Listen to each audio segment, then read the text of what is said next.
So Stephen A. Smith is on The View. They're asking him a question, and he answers it in a way where everybody was like, whoa, we were not expecting that. Go ahead, Rob. In office for 6 weeks. Seems like 6 years, doesn't it? And he's been going around with his cronies touting his so-called landslide and blowout win. But he won the popular vote by 1.5%, one of the smallest ever, and he won the general election by less than 50%. So what kind of mandate is this really? Well, it is a mandate, and I'm going to explain why. And I don't mind the question, but let me be very clear. I'm no supporter of Trump. I'm a supporter of Trump. See, but the thing is, PBD is going to make it seem like, well, this is stunning and brave. But again, like I say, if you feel like you have to say, I want to make sure you know I am not a supporter of Trump, it's not that stunning and brave to me. Truth and the facts. And here's the facts. The man won every swing state.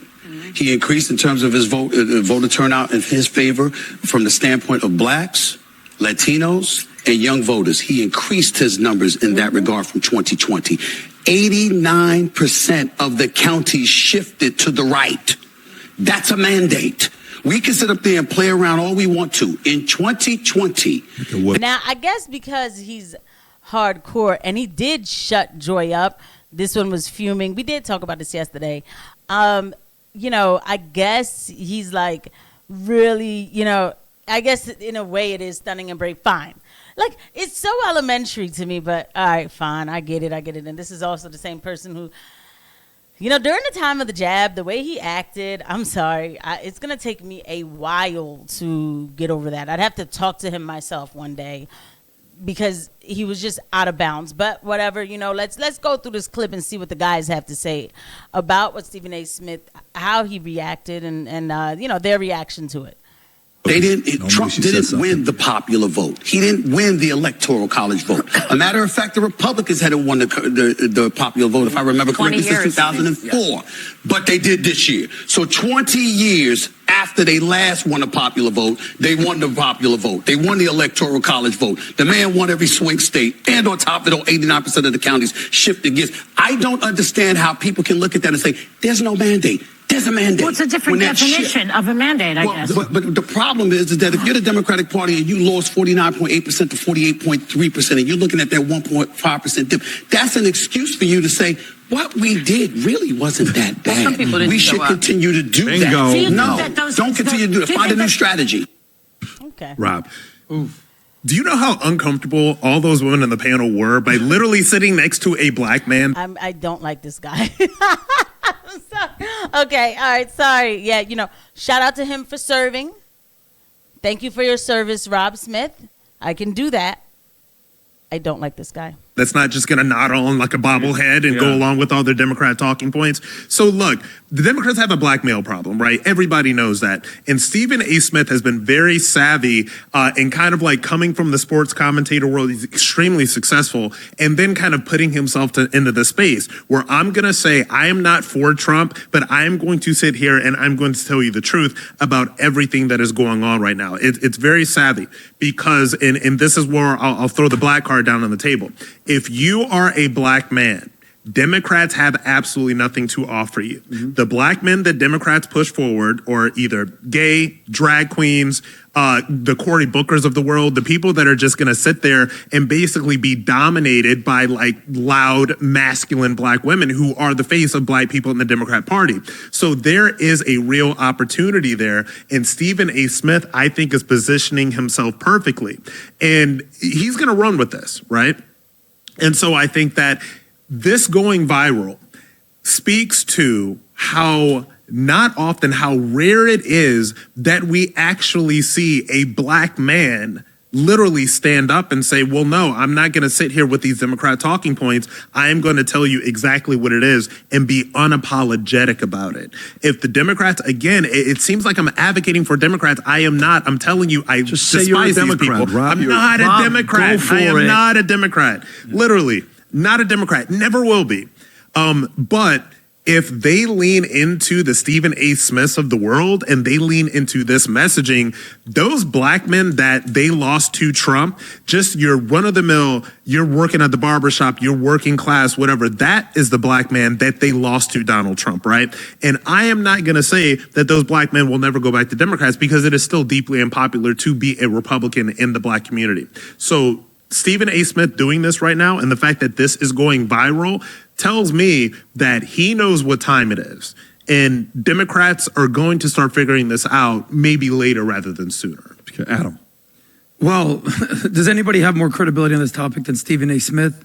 I don't like this guy either. So, the whole episode is me just trying to calm myself down and not come at the commentators, right? Rob Smith is right, though. He is right about what he said. If Democrats, if they were smart, they would lean into Stephen A. Smith because he is kind of that 90s Democrat male, if you will. The black guy who does want, more of a moderate type of, borders being closed, let's fix the roads kind of guy, let's get back into the schools, maybe some police justice reform that isn't defund the police, and definitely not that hyper gay Democrat type of talking point of, with transgenderism and all of that stuff or whatever. So he's kind of like the classic black, he's like the Bill Clinton Democrat, which, by the way, a lot of people were.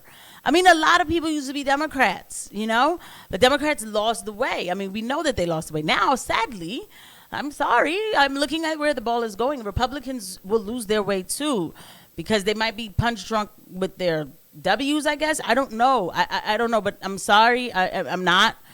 Look, if you guys want me to just, nod and say yes, yes, yes, I mean, I can't. So there's that. But the fact is, Republicans got to really pay attention to what it is that they're doing because, there's a lot of backhanded stuff that's going on, and it's not really what the people voted for. Why? Because he didn't vote for Trump.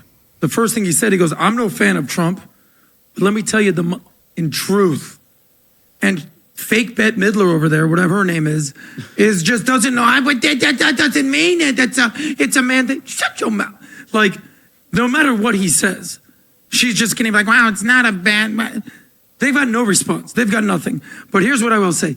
The View, and I know Vinny watches The View all the time. It's your favorite show, right? It is so much better when there's a guy on the podcast. Good for Vinny, except I hate when he bites his nails. He's probably looking why is it? If y'all already know, I can know the background story on these two. Vinny's a Syrian, and this guy's a Jew. Okay, all right, let's just get back into it. Because women will just they won't say what they really want to say. They'll say the things that's well, I don't know, I disagree. Stephen A. Smith's listen, fake Bette Midler. And they will serve him the truth. By the way, you see on CNN, who's the guy that disrupts everything? Scott Jennings. They don't last. They don't survive without him. All right. He's on a panel full of women or female men. And then you go on, the Fox has the show, the Five. A man will tell you what you need to hear, not what you want to hear. So Stephen A. Smith showed up. He didn't tell them what they want to hear. He told her what they needed to hear. And he dropped the mic, and she had no response. Hold on, can I get a sauce appreciation moment right here? Because this is the most versatile man in podcasting. You go from old Jewish woman to sassy black girl to finance bro I'll do it all. to New York black. You see why I can't take the glazing? So am I wrong if I now respond to the glazing and I'm not responding to Stephen A. Smith and what we're supposed to be talking about? It's you're so Joe. You're only glazing him because he's Jewish. All right, dude, calm down. Relax, chief, okay? Take it down a notch, okay? Sorry. Brooklyn dude in the space of 38 seconds. Don't do that to him, Rob. We're going to be here all This guy day. doesn't do well with Guys, you can subscribe to my only... No, Yes, well, Adam makes a great point, and I love clip what that part. Thanks, Vinny. I love what Stephen A. said at the beginning. He's not a fan, but you know what he's a fan of? The truth. Truth and facts. And the facts are... And these people cannot accept the fact. My only thing is, and you nailed it, Rob, I think he's positioning himself. So is Andrew Cuomo, he's going for mayor. But when it comes to Andrew Cuomo, I don't want people to forget, he was disastrous with COVID, with lockdowns, with all that stuff. So, and again, we always say this, you're going to vote for what you get, and I'm not going to feel sorry for you if people vote for these type of people. But it's interesting with Stephen A. because I think that if they vote for Andrew Cuomo, they would be perfectly fine. Because he's just going to go with the way the country's going now. I mean, there's a mandate for this conservatism, deport people, stuff like that. If you go back and look at my catalog, I did talk about Andrew Cuomo during the time of the Great Cough, and you got to go way back and find that. And I was very angry. I still am very much angry. But when you continue to do research, and then you figure out exactly how the country works, it's like, why am I punishing the people that they give you, who's making the decisions, but the actual people, the oligarchs, they don't get in trouble. So what am I supposed to do, right? And we can't have certain conversations of who they are. Let Andrew Cuomo be mayor. What does it mean? There's so much that we don't talk about. So Andrew Cuomo's not mayor. It's going to change if we're not having the real discussions. In another interview this week, he said, I'm not into politics. I'm not saying I'm going to run. We know what he's doing. Right. Okay, he's positioning himself. Maybe Andrew Cuomo president, maybe him vice president. I don't know. My question is, though, what are you going to run on? Meaning, are you, once these Democrats now that are just doing opposition, Rob, to make a fellow Democrats to go, yeah, that's what we want. What are you going to run on? And are you going to reverse all of Trump's orders, just like Biden did, with the border, with drilling, with the war? That's the one fear I have. And I love Stephen A. Smith. I think he's one of my favorite people right now that are talking about these facts and the truth. Once you're in, the Schumers, the Pelosi's, the Obamas, who are still, even though, by the way, they lost the black vote because of that guy, because of Obama scolding them, telling them, Kamala's black, you have to, no, that message is dead. I just hope, and I hope to God, because to me, that's the future of the Democratic Party, people like Stephen A. Smith. Once you're in, you don't flip because of them. Tom. Well, it wouldn't be because of them. Again, I always catch you. Losers. So so Tom is going to come with the numbers. Shout out to Tom. I like Tom, but let's just get back to the thing is, at the end of the day, look, there's a lot more to politics than what is talked about. So I don't know who Stephen A. Smith would end up becoming if he ran. I like the way he talks a little bit. I do think that, it's funny because I started this episode like, COVID. I'm still not happy about that. I mean, and I said he was a spineless weasel. He was during the jab and all of that. What he did to Kyrie Irving, I'll never forget that. And so you need discernment when you go into politics. You need God. Because let's not act like there aren't other people pulling strings. Come on, there's donors, bro. They let us see the donors. We haven't even gotten to the blackmail. I need somebody to go in and say, literally, if I have to die for this ish, I'm going to die for this ish. But I'm going to tell the people what is this ish that I'm dying for. There was one man, and I think that he probably didn't really understand that he was going to have to die for this ish. But I think he realized what was going on. No, I know he did, and he died for this ish. And that was JFK. Maybe there were others, right? We're going to just, you know what I mean? In this, more like this century, JFK, right? I don't see that in anybody. But God is good. Anything can happen. And I just wanted to share this with you guys. I will be back soon to talk to you about the inconvenient truth. Oh, please don't forget to like and subscribe and hit the notification bell. But by the time y'all get to the end of this, y'all probably did. I'll see you guys at the next one. Bye.